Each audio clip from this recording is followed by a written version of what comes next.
So guys welcome to our channel. इस video में हम class 10th science chapter 10th light reflection and refraction को detail में पढ़ेंगे। हम इस वीडियो में रिफ्लेक्शन कवर करेंगे और जो रिफ्रैक्शन का पार्ट है वो हम नेक्स्ट वीडियो में करेंगे। तो हम पहले देख लेते हैं कि हम इस चैप्टर में क्या क्या टॉपिक्स कवर करेंगे। जो हम पहले टॉपिक कवर करेंगे वो रहेगा रिफ्लेक्शन ऑफ लाइट। दूसरे टॉपिक में हम पढ़ेंगे प्लेन मिरर्स। इसमें हम प्लेन मिरर्स की थोड़ी इमेज फॉर्मेशन की प्रॉपर्टीज़ के बारे में पढ़ेंगे। फिर हम कवर करेंगे स्फेरिकल मिरर्स के बारे में, फिर image formation of spherical mirrors, फिर थोड़ा हम साइन कन्वेंशन के बारे में समझेंगे, फिर mirror formula and then magnification. तो बेसिकली ये जो चैप्टर है वो थोड़ा स्टार्ट होता है लाइट के इंट्रोडक्शन के बारे में। उसमें हमें थोड़ा बताते हैं उसके वेव नेचर के बारे में, थोड़ा पार्टिकल नेचर के बारे में। और जो मेन चैप्टर वो हमारा स्टार्ट होता है रिफ्लेक्शन ऑफ लाइट से। इसमें जो हमारा पहला टॉपिक है वो आता है लॉज ऑफ रिफ्लेक्शन। हमारा पहला लॉ है the angle of incidence is equal to angle of reflection. तो बेसिकली इस लॉ में हमें ये बता रखा है जब जो एक रे जब इंसिडेंट करती है किसी मिरर पे, तो जो वो एंगल बनाती है उस पॉइंट जहाँ पे वो इंटरसेक्ट करती है मिरर से उसके नॉर्मल से, वही एंगल वो बनाती है जब वो रे रिफ्लेक्ट बैक हो जाती है नॉर्मल से। जो हमारा दूसरा लॉ है इसमें हमें समझा रखा है कि the incident ray normal to the mirror at the point of intersection and the reflected ray all lies in a same plane.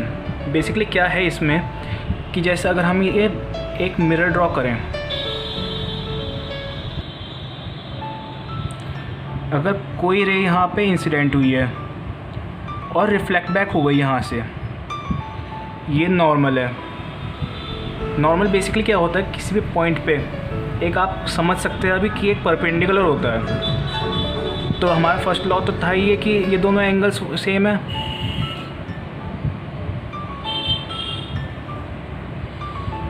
जो हमारा सेकंड लॉ हमें बता रहा है कि जो इंसिडेंट रे है प्लस जो नॉर्मल टू द प्लेन है eight the point of intersection plus जो रे जो रिफ्लेक्ट बैक हो गई, ये तीनों एक ही प्लेन पे लाई करेंगे। एक ही प्लेन पे लाई करने का क्या सेंस है, जैसे ये कॉपी है तो कॉपी एक प्लेन है तो ये तीनों इसी पे मैंने बनाए हैं। ऐसा नहीं कि जैसे इंसिडेंट ये तो आई ऐसे परपेंडिकुलर, नॉर्मल ऐसे है और रिफ्लेक्ट ऐसे हो गई, नहीं, सारी चीज़ें एक ही प्लेन पे हैं।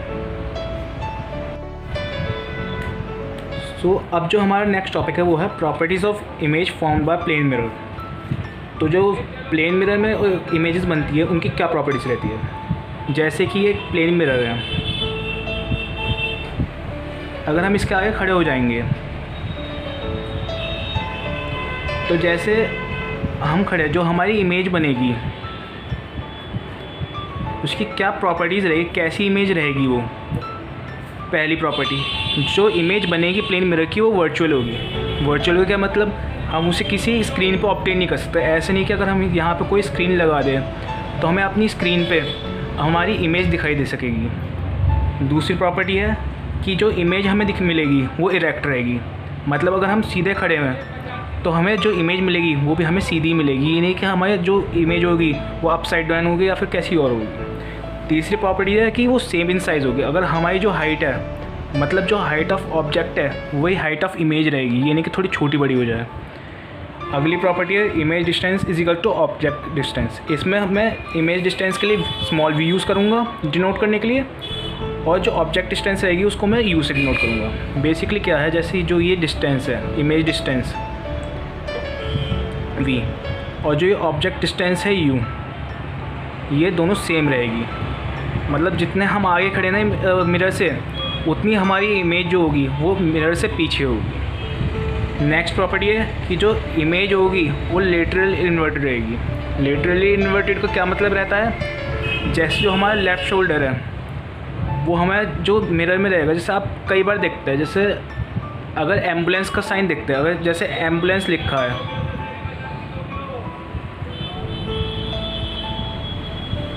अगर मैं यहाँ पे मिरर लगाता हूँ तो मुझे सबसे पहले ए दिखाई नहीं देगा, मुझे सबसे पहले ई दिखाई देगा। ई भी ऐसे, फिर हमें सी दिखाई देगा, फिर एन। मतलब जो चीज़ सबसे पहले आ रही है ना वो हमें उल्टी करके सबसे लास्ट में दिखाई देगी। जैसे हमारे यहाँ पे सबसे लास्ट में ई दिखाई दे रहा था, पर हमें जो मिरर में दिखाई देगा वो हमें सबसे पहले दिखाई देगा ई, वो भी अपोजिट। मतलब जैसे लेफ़्ट की चीज़ राइट में और राइट की लेफ़्ट में। अब जो हमारा नेक्स्ट टॉपिक है वो है spherical mirrors. Spherical mirrors basically होते क्या है, एक आप इमेजिन कर सकते हैं एक बड़ा सा स्फेयर है, उस स्फेयर को हम ऐसे काटे कि एक हमें जैसा आप देख सकते हैं कि एक छोटे सा पार्ट में, जैसे अगर ये स्फेयर आप मान लें तो हम इसे ऐसे कट करें कि हमें ये वाला पार्ट मिले छोटा सा, इसी को बेसिकली स्फेरिकल मिरर्स कहते हैं हम। और जो हमारे ये मिरर्स होते हैं ये जैसे कि एक स्फेयर का पार्ट होता है, इसलिए हम इसे स्फेरिकल मिरर्स कहते हैं। जैसे भी कि आप अब देख सकते हैं इसमें अलग अलग चीज़ डिनोट कर, जैसे P, C, और जैसे जो मिरर का पार्ट है उसको हमने A और B से डिनोट कर रखा है। अब बेसिकली जो ये P पॉइंट है इसको हम पोल कहते हैं, जो कि मिड पॉइंट कह सकते हैं आप या फिर सेंटर कह सकते हैं मिरर का। हम 2D में बना रहे तो हमें लग रहा है कि मिरर ऐसा, पर जो मिरर बेसिकली होता है ना, जैसा आप समझ सकते हैं कि एक बाउल समझ सकते हैं, बाउल शेप का रहता है। तो हम जैसे कि अगर जैसे ये एक स्फेयर से कट करा हमने, तो उस स्फेयर का एक सेंटर भी रहा होगा। जो स्फेयर का सेंटर होता है उसको हम डिनोट करते हैं C से, और उसे हम सेंटर ऑफ कर्वेचर बोलते हैं। ये सेंटर ऑफ कर्वेचर जैसे मैंने आपको बताया स्फेयर का मिड पॉइंट रहता है। तो जैसे कि ये जो रेडियस हो गई इस स्फेयर की, जो कि इसको सेंटर ऑफ कर्वेचर और पोल को जॉइन करेगी वो लाइन, वो इसकी स्फेयर की रेडियस, उसको हम बोलेंगे radius of curvature, radius of curvature. तो ठीक है, अब इसमें थोड़ी सी बात और है, जैसे जो ये डिस्टेंस है AB, ये जो A से लेके B के बीच के डिस्टेंस है इसको हम कहते हैं अपर्चर। ये क्या होता है, जैसे मैंने आपको बताया कि हम ये समझ सकते हैं कि जो स्फेरिकल मिरर होता है कट करा हुआ वो एक बाउल शेप का रहता है, तो उसमें ऐसे कुछ हमें मिलेगा इसका सरफेस देखने को, एक साइड से बल्जिंग होगा, दूसरी साइड से थोड़ा अंदर को दबा हुआ होगा। तो जो ये डिस्टेंस उसका डायमीटर कह सकते हैं हम, जो होता है ना, उसी को हम अपर्चर कहते हैं। अब नेक्स्ट चीज़ है हमारे टाइप्स ऑफ स्फेरिकल मिरर्स। अब स्फेरिकल मिरर्स जो हमारे कोर्स में बेसिकली वो दो टाइप के हैं, concave mirrors and convex mirrors. अब ये होते क्या चीज़ें हैं, जो कॉनकेव मिरर होते हैं वो ऐसे होते हैं कि जो कॉनकेव का जो रिफ्लेक्टिंग साइड होती है उससे सेंटर है, जो रिफ्लेक्टिंग साइड है वो सेंटर की साइड होती है। और जैसे कि जो हमारा कॉन्वेक्स होता है जो उसकी रिफ्लेक्टिंग साइड होती है वो सेंटर से अपोजिट होती है, जैसे जो ये सरफेस है उसकी इस साइड रिफ्लेक्टिंग होगी, और जो कॉनकेव है उसकी इधर के अंदर की साइड रिफ्लेक्टिंग होगी। अब जो हमारा नेक्स्ट टॉपिक है वो है प्रिंसिपल फोकस, या फिर हम अगर सिंपली कहें तो सिर्फ फोकस। वैसे ये काफ़ी इंपॉर्टेंट टॉपिक है क्योंकि इसका आगे एप्लीकेशन बहुत ज़्यादा है। तो ये होता क्या है, अगर हम बात करें, ये एक ऐसा पॉइंट होता है कि जहाँ पे अगर जो लाइन अगर प्रिंसिपल फोकस, अब प्रिंसिपल फोकस पहले मैं आपको बता दूं, जैसा हमारे ये एक मिरर हो गया, तो जो लाइन हमारी सेंटर ऑफ कर्वेचर और पोल से पास होएगी इसे हम प्रिंसिपल एक्सिस कहते हैं।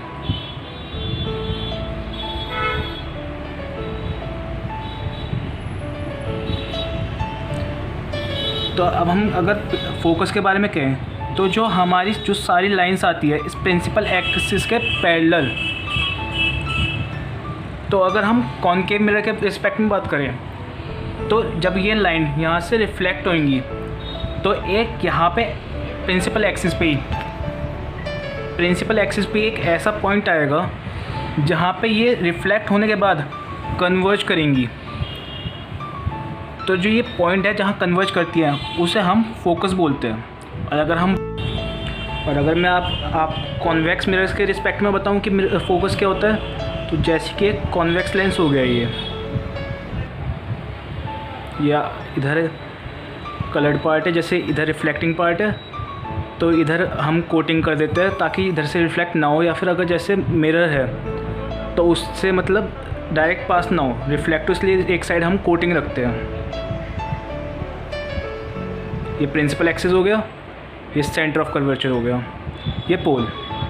तो जैसे ये लाइन हमारी पैरेलल आई प्रिंसिपल एक्सिस से, एक ये लाइन पैरेलल आई हमारे प्रिंसिपल एक्सिस से, तो अब यहाँ पे एक ऐसा कोई एक पॉइंट होगा जहाँ जो ये लाइन आई है हमें ऐसा लगेगा कि इधर से इमर्ज कर रही है जब रिफ्लेक्ट होने के बाद। जैसे ये इधर गई और ये इधर ऐसे गई, तो अगर हम इसे पीछे रिट्रेस करें इसके पाथ को, तो ये सारी लाइंस जो होंगी एक जगह ऐसे इंटरसेक्ट करेंगी कि जैसे यहाँ से इसका ओरिजिन और यहाँ से ये रिफ्लेक्ट बैक जो हुई ये यहाँ से हुई हो। अब हमारे यहाँ पे एक नोट है, इस नोट में क्या दे रखा है, for spherical mirrors with small aperture.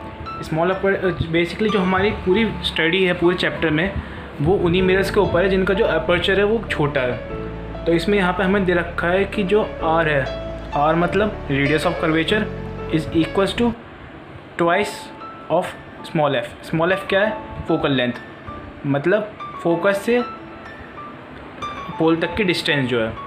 तो यहाँ पे हम लिख सकते हैं radius of curvature is equals to twice of focal length.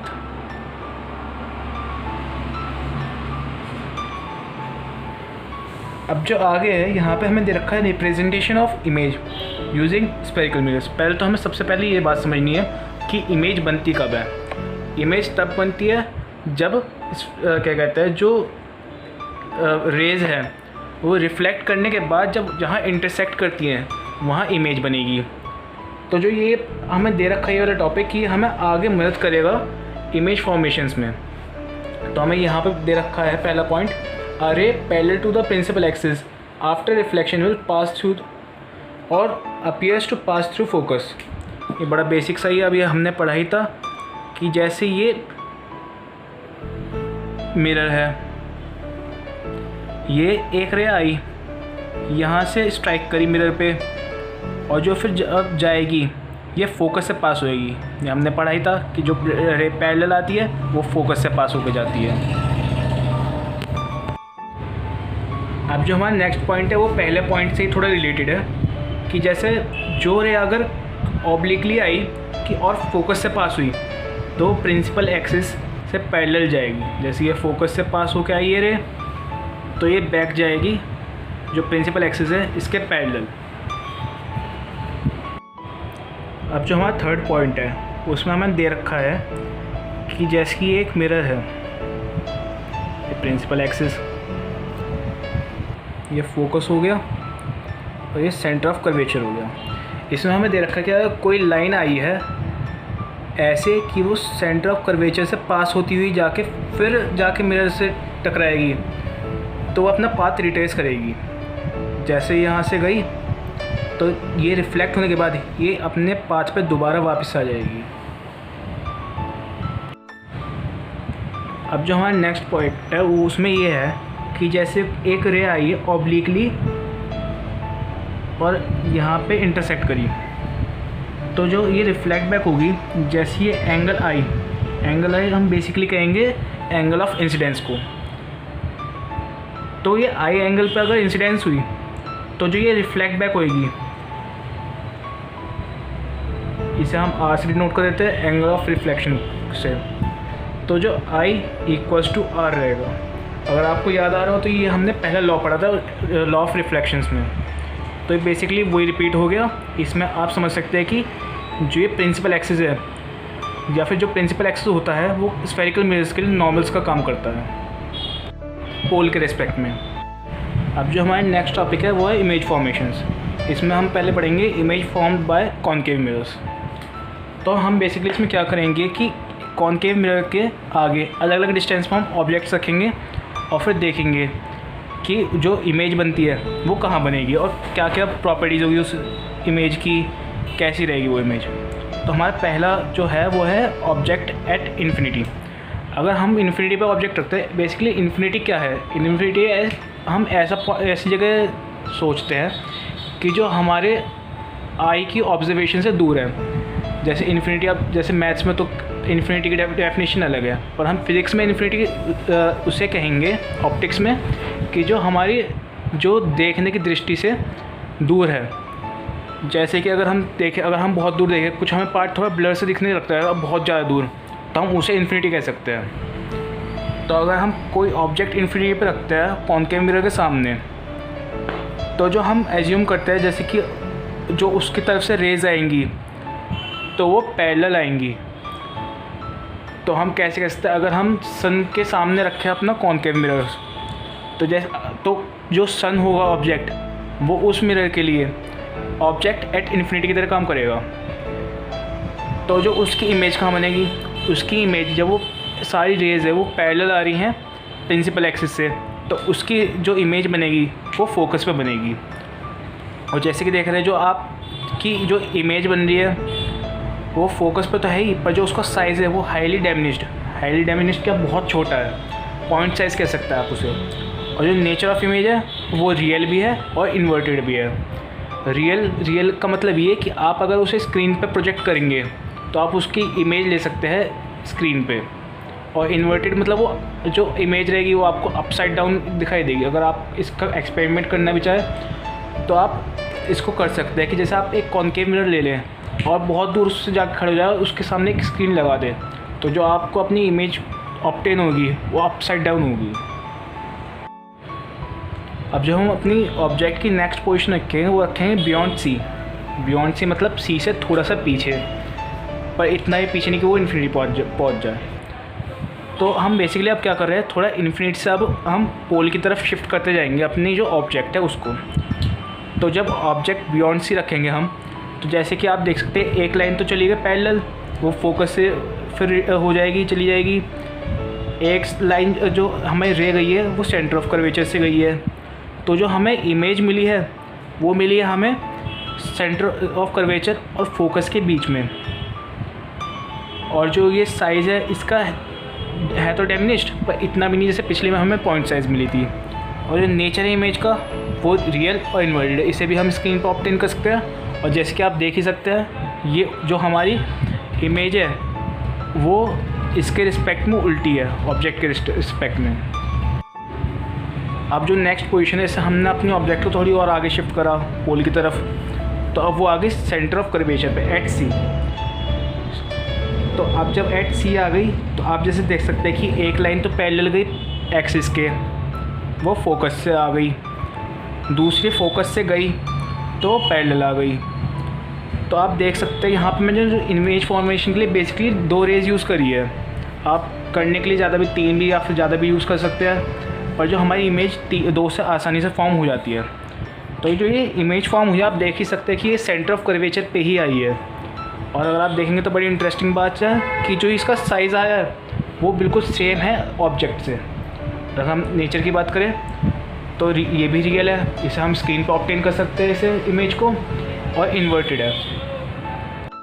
अब अगर हम अपनी ऑब्जेक्ट को थोड़ी आगे और शिफ्ट करें तो ये अब आ गई सी और एफ, सेंटर ऑफ कर्वेचर और फोकस के बीच में।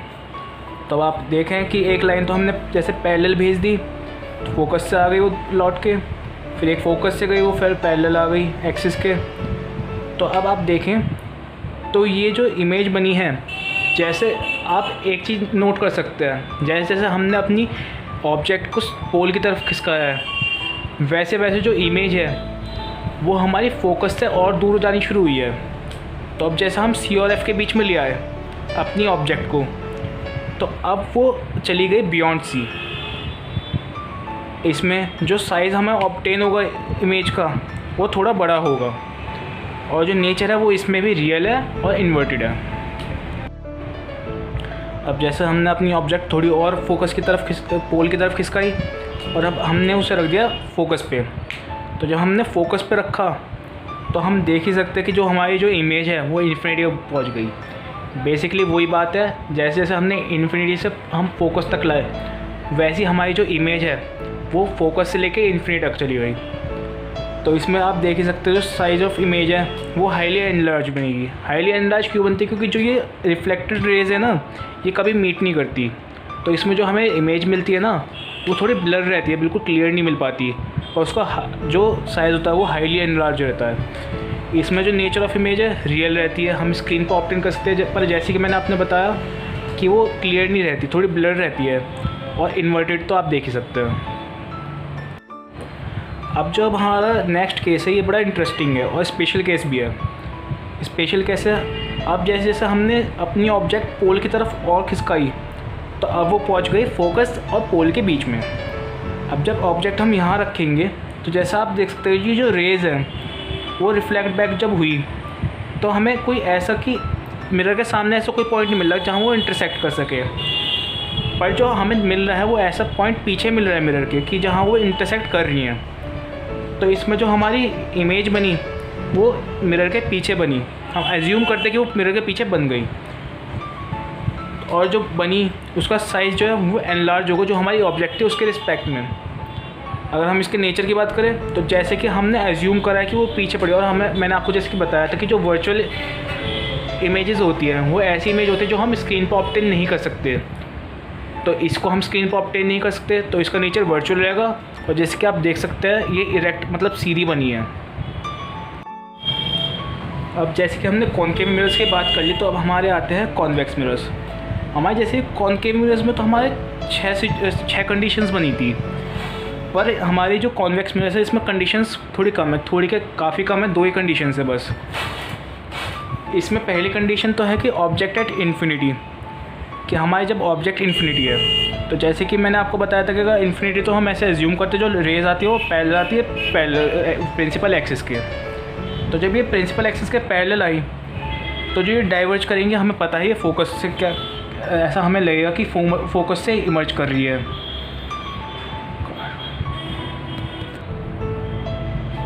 तो जब ये हमारी फोकस से इमर्ज कर रही है तो हम ये एज्यूम करते हैं कि जो इमेज फॉर्म हुई है वो फोकस पे हुई है। बेसिकली होता क्या है, जो हमारी इमेज जब बनती है ना वो तब बनती है जब हमारी जो रेज़ होती है वो इंटरसेक्ट करती है।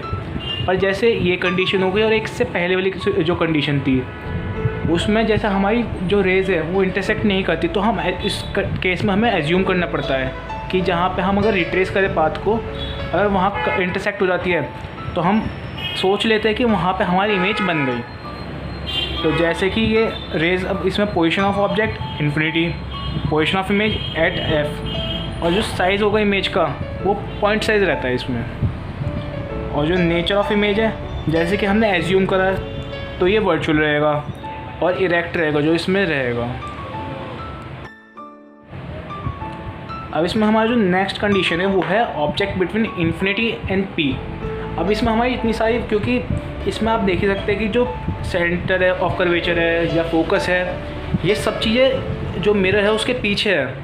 और जो हम अपनी क्या कहते हैं, आप आगे कन्वेंशंस में पढ़ेंगे कि जो हम अपनी ऑब्जेक्ट रखते हैं वो लेफ़्ट में रखते हैं कन्वेंशन के लिए।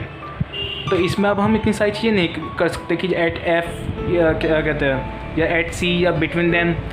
तो अब जो हमारा नेक्स्ट कंडीशन है वो है इन्फिनिटी और पी के बीच, मतलब इतनी दूर भी ना रखे कि वो इन्फिनिटी पहुँच जाए, तो थोड़ी पास रखेंगे। तो जब हमने थोड़ी पास रखी ऑब्जेक्ट तो हम देख ही सकते हैं कि जो इमेज बनी है वो बनी है पी और एफ के बीच में, और जो उसका साइज़ है वो डिमिनिश्ड है। और जैसे कि मैंने आपको पहले ही बताया कि हम इसमें भी एज्यूम करेंगे, क्योंकि इसमें हमारी इंटरसेक्ट नहीं होती रेज, तो हम इसमें एज्यूम करेंगे कि जो इमेज बनी है वो पीछे बनी है, तो इसलिए ये वर्चुअल रहेगा इसका नेचर और इरेक्ट रहेगी ये। अब जो हमारा टॉपिक है sign conventions for reflection by spherical mirrors. वैसे तो हम पहले भी पढ़ चुके हैं, कोऑर्डिनेशन ज्योमेट्री हमने कई बार इसके बारे में पढ़ा है, पर जरा हमें अब ऑप्टिक्स के बारे, जब हमारे मिरर्स के रिस्पेक्ट में यूज़ होता है हम उसके बारे में थोड़ा समझ लेते हैं। जैसे ये हमारे मिरर हो गया, मैं रेफरेंस के लिए कॉनकेव मिरर यूज़ कर रहा हूँ, यही सेम चीज़ अप्लाई कॉनकेव मिरर पे भी होती है, कॉन्वेक्स पे। ये हमारा प्रिंसिपल एक्सिस हो गई, ये हमारा मिरर हो गया। तो हम जो सारी यहाँ से डिस्टेंस मेज़र करते हैं ना, जैसे अगर हम राइट में करें, लेफ़्ट में करें, या फिर कोई हाइट मेज़र करें, तो वो सारी पोल के रिस्पेक्ट में रहेगी। और जो हम अपनी ऑब्जेक्ट रखेंगे हमेशा हम जो पोल रहेगा उसके लेफ़्ट साइड में रहेंगे, और इससे क्या होगा, जो हमारी जो रेज होंगी वो हमेशा हमारे लेफ़्ट से राइट साइड आएंगी। और अब क्या होगा, जैसे हम जो भी चीज़ मेज़र करेंगे, अब जैसे पोल हो गया, हम इसमें एज्यूम करेंगे कि जो हमारे एक्सिस होते हैं एक्स एक्सिस, एक्स डैश और वाई डैश। प्रिंसिपल एक्सिस को हम एज्यूम करेंगे हमारा वाई एक्सिस है, और जो ये आप अपर्चर कह सकते हैं या फिर यहाँ से पोल से कह सकते हैं कि अगर कोई हम इमेजिनरी लाइन मार लें तो ये हमारे एक्स एक्सिस हो गया। तो जो ये एक्सिस हमारा, इसका अगर राइट की साइड कोई डिस्टेंस रहेगी, जैसे अगर हम कोई इमेज डिस्टेंस या कुछ निकाल रहे हैं तो पॉजिटिव, अगर इससे जो लेफ़्ट रहेगी जैसे ऑब्जेक्ट डिस्टेंस या कुछ और चीज़ हो गई वो नेगेटिव रहेगी। अगर हम प्रिंसिपल एक्सिस लें, इससे अगर कोई ऊपर की चीज़ हो गई, जैसे अगर कोई हम ऑब्जेक्ट की या इमेज की हाइट ले रहे हैं वो प्लस रहेगी, और अगर जैसे नीचे हो गई, जैसे हम किसी इमेज वगैरह की हाइट ले लें तो वो नेगेटिव हो जाएगी। अब यहाँ आप देख सकते हैं यही सारी बातें हैं। इसमें ज़रा डिटेल में आपको दिखा रखा है, ये वही आपके NCERT बुक वाला ही डायग्राम है, सेम बिल्कुल वही है ये। अब हमारा आता है मिरर फॉर्मूला, काफ़ी इंपॉर्टेंट है क्योंकि एक तो इस चैप्टर में न्यूमेरिकल्स आते हैं, ऊपर से फॉर्मूले इतने ज़्यादा नहीं हैं और है भी ये मेन फार्मूला। अब हमारा मेन ये फार्मूला होता क्या है, इसमें बेसिकली रिलेशन होता है ऑब्जेक्ट डिस्टेंस, इमेज डिस्टेंस का,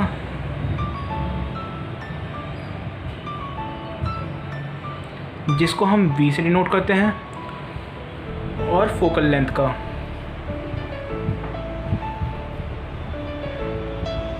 जिसको हम स्मॉल f से डिनोट करते हैं। तो इन तीनों चीज़ों में ये एक रिलेशन होता है 1/u plus 1/v is equals to 1/f। इसमें अब आपको मैंने, अगर आपको याद हो, चैप्टर के शुरुआत में मैंने एक फॉर्मूला आपको बताया था, r is equals to 2f। ये बेसिकली इसकी एप्लीकेशन यहीं पर है कि जो हमें f की वैल्यू है ना, उसको सब्स्टिट्यूट करने में बहुत बार काम आता है। जैसे हमें कई बार क्या होता है, हमें डायरेक्टली फोकल लेंथ नहीं देते, हमें दे देते हैं रेडियस ऑफ कर्वेचर। तो रेडियस ऑफ कर्वेचर हमें पता है तो हम ईजिली फोकल लेंथ निकाल ही सकते हैं। या फिर हमें क्या होगा, जैसे इस फॉर्म में 3 क्वांटिटीज़ हैं तो हमें कोई 2 दे देंगे, तीसरी पूछ लेंगे, बस ये काम हो सकता है। जो अगर इस पर न्यूमेरिकल्स बनेंगे इसके बेस पे तो उनमें, इसमें अब हमें ध्यान रखने वाली बातें क्या है कि जो हमारी ये वैल्यूज़ ना u, v और f, ये हमें कार्टेशियन सिस्टम को फॉलो करके रखनी होती है। जैसे अगर हम इसके लिए बात करें कॉनकेव मिरर के लिए, तो हम ऑब्जेक्ट हमेशा इधर रखते हैं, तो जो हमारे u रहेगा वो हमेशा for concave mirror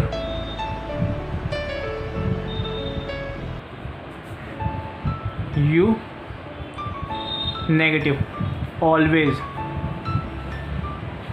same cheese convex के लिए भी, क्योंकि हम जब ऑब्जेक्ट हमेशा हम लेफ़्ट साइड में रखेंगे तो चाहे कॉनकेव मिरर हो चाहे कॉन्वेक्स मिरर हो, दोनों में हमारा u नेगेटिव ही रहेगा। अगर कॉनकेव मिरर में हम अपनी इमेज डिस्टेंस की बात करें तो जो हमारा इमेज डिस्टेंस रहेगी वो हमेशा हमारी नेगेटिव ही रहेगी, क्योंकि अगर हमने जब देखा था पीछे, हमारे पास एक ही जो एक्सेप्शन था केस, जब हमारी जो ऑब्जेक्ट थी वो पोल और फोकस के बीच में थी, वहीं हमारी इमेज राइट साइड बन रही है, वरना हमेशा हमारी जो इमेज है वो लेफ़्ट साइड बन रही है। तो ये हमेशा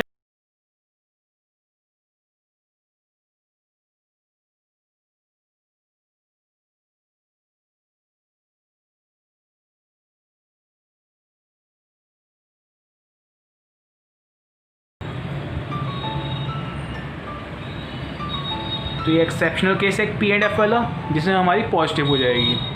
और अगर हम फोकल लेंथ की बात करें, फोकल लेंथ हमारी लेफ़्ट साइड ही रहती है, तो वो भी हमेशा f नेगेटिव ऑलवेज।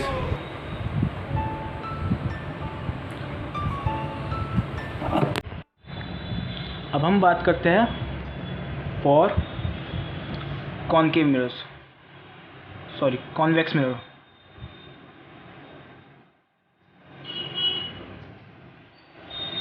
तो जो हमारे कॉन्वेक्स मिरर्स है, जैसे कि मैंने आपको बता ही दिया, u तो हमेशा नेगेटिव रहेगा, जो v है ये हमेशा हमारा पॉजिटिव रहेगा, क्योंकि जो हमारे केसेस थे, हमारे 2 केस थे कॉन्वेक्स मिरर के, उसमें जो हमारी इमेज फॉर्म हो रही थी वो हमारी राइट साइड फॉर्म हो रही थी। जो हमारी फोकल लेंथ रहती है इसमें वो भी हमेशा प्लस रहेगी, क्योंकि वो हमेशा राइट साइड रहती है। कॉन्वेक्स मिरर ये वाला,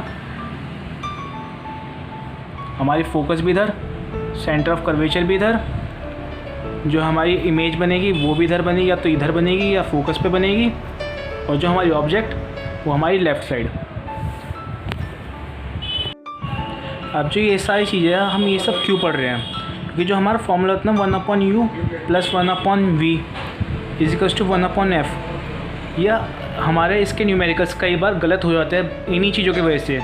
कई बार हम भूल जाते हैं कि u नेगेटिव था, या कई बार हम v के बारे में भूल जाते हैं, या कई बार हम f के बारे में भूल जाते हैं, कि दोनों में f के साइन अपोजिट है, एक में प्लस है तो दूसरे में नेगेटिव। तो हमें ये बात ध्यान रखनी है कि जो हमारा न्यूमेरिकल है वो कॉनकेव के बारे में है या कॉन्वेक्स के बारे में है। क्योंकि अगर जो आपको कंडीशंस है इमेज फॉर्मेशन की, जैसे कॉनकेव में जो 6 थी और कॉन्वेक्स में 2 कंडीशंस थी, अगर वो आपको याद रहेंगे तो आपको पता रहेगा कि इनके साइन कैसे कैसे हैं। अब जो हमारे नेक्स्ट टॉपिक है मैग्नीफिकेशन। अब ये होता क्या है मैग्नीफिकेशन, अगर हम जैसे कि हमने देखा था कि जब रिफ्लेक्शन के बाद जो ऑब्जेक्ट इमेज का साइज़ है वो ऑब्जेक्ट से चेंज होता है, कई बार तो सेम रहता है और कई बार अलग भी चेंज भी हो जाता है। तो मैग्नीफिकेशन हमें ये बताता है कि वो बड़ा है या कम हुआ है साइज़ ऑब्जेक्ट के रिस्पेक्ट में। तो ये होता है हाँ, जो हमारे मैग्नीफिकेशन को हम स्मॉल m से रिप्रेजेंट करते हैं। जो हमारे मैग्नीफिकेशन होता है ये हमारा हाइट ऑफ इमेज,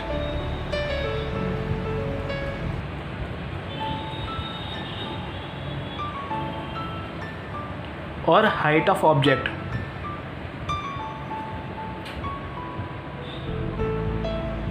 के बीच में रेशियो होता है। इसमें जो हाइट ऑफ इमेज जो होती है हम उसे रिप्रेजेंट करते हैं h' से, और जो हाइट ऑफ ऑब्जेक्ट होती है उसको हम सिंपली h से डिनोट करते हैं।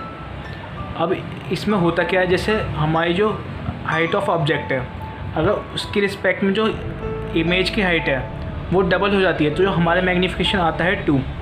तो हम सिंपली कह सकते हैं कि जो हमारा ऑब्जेक्ट है वो ट्वाइस मैग्नीफाइड हो गया, मतलब उसकी जो इमेज बनी है वो उससे डबल साइज़ की है। अब इसमें एक चीज़ और होती है, ये तो है गई हाइट ऑफ इमेज और हाइट ऑफ ऑब्जेक्ट के रिस्पेक्ट में बात। हम जो मैग्नीफिकेशन है उसको हम ऑब्जेक्ट डिस्टेंस और इमेज डिस्टेंस से भी डिनोट कर सकते हैं। उसका रिलेशन होता है माइनस के v/u। इसको हम कह सकते हैं negative ratio of image distance upon object distance. अब इसमें जो हम न्यूमेरिकल्स करते हैं, न्यूमेरिकल्स कई बार तो काफ़ी आसानी आते हैं। इसको हम इन दो रिलेशंस को आपस में रिलेट कर सकते हैं, जैसे कि हम लिख सकते हैं h'/h = v/u। कई बार इससे हमारा बहुत आसान हो जाता है काम, कि कई बार जो न्यूमेरिकल्स रहते हैं उसमें कभी तो यही आ जाता है रिलेशन, कभी ये आ जाता है, कभी जब हमें हाइट दे रखी है किसी की और कुछ डिस्टेंस दे रखी है इमेज या ऑब्जेक्ट की, तो फिर हमारे ये काम आता है। यहाँ पर नेगेटिव साइन भी है, कई बार हम ये नेगेटिव साइन जैसे अभी आप देख सकते हैं ऐसे भूल जाते हैं, तो हमें इस नेगेटिव साइन का बहुत ध्यान रखना पड़ता है। तो अब यहाँ पे हमारे रिफ्लेक्शन तक का तो टॉपिक पूरा होता है। अब जो हमारा रिफ्रैक्शन का टॉपिक बचता है जो कि हम नेक्स्ट वीडियो में कंप्लीट करेंगे। अब आपका तब तक ये काम रहता है कि आप जो NCERT बुक में जो न्यूमेरिकल्स है या फिर जो क्वेश्चंस है आप उन्हें ट्राई कीजिए। अगर नहीं होते तो आप कमेंट बॉक्स पे अपने डाउट्स पूछ सकते हैं, जो वो डाउट्स होंगे वो मैं नेक्स्ट वीडियो में कवर कर लूँगा। साथ ही मैंने डिस्क्रिप्शन बॉक्स में अपना टेलीग्राम लिंक भी दे रखा है आपको, आप अगर चाहे तो वहाँ भी मुझसे डाउट्स क्लियर कर सकते हैं। Thanks for watching this video. अगर आपको ये वीडियो अच्छी लगी हो तो लाइक कीजिएगा, चैनल को सब्सक्राइब कीजिएगा और वीडियो को शेयर कीजिएगा।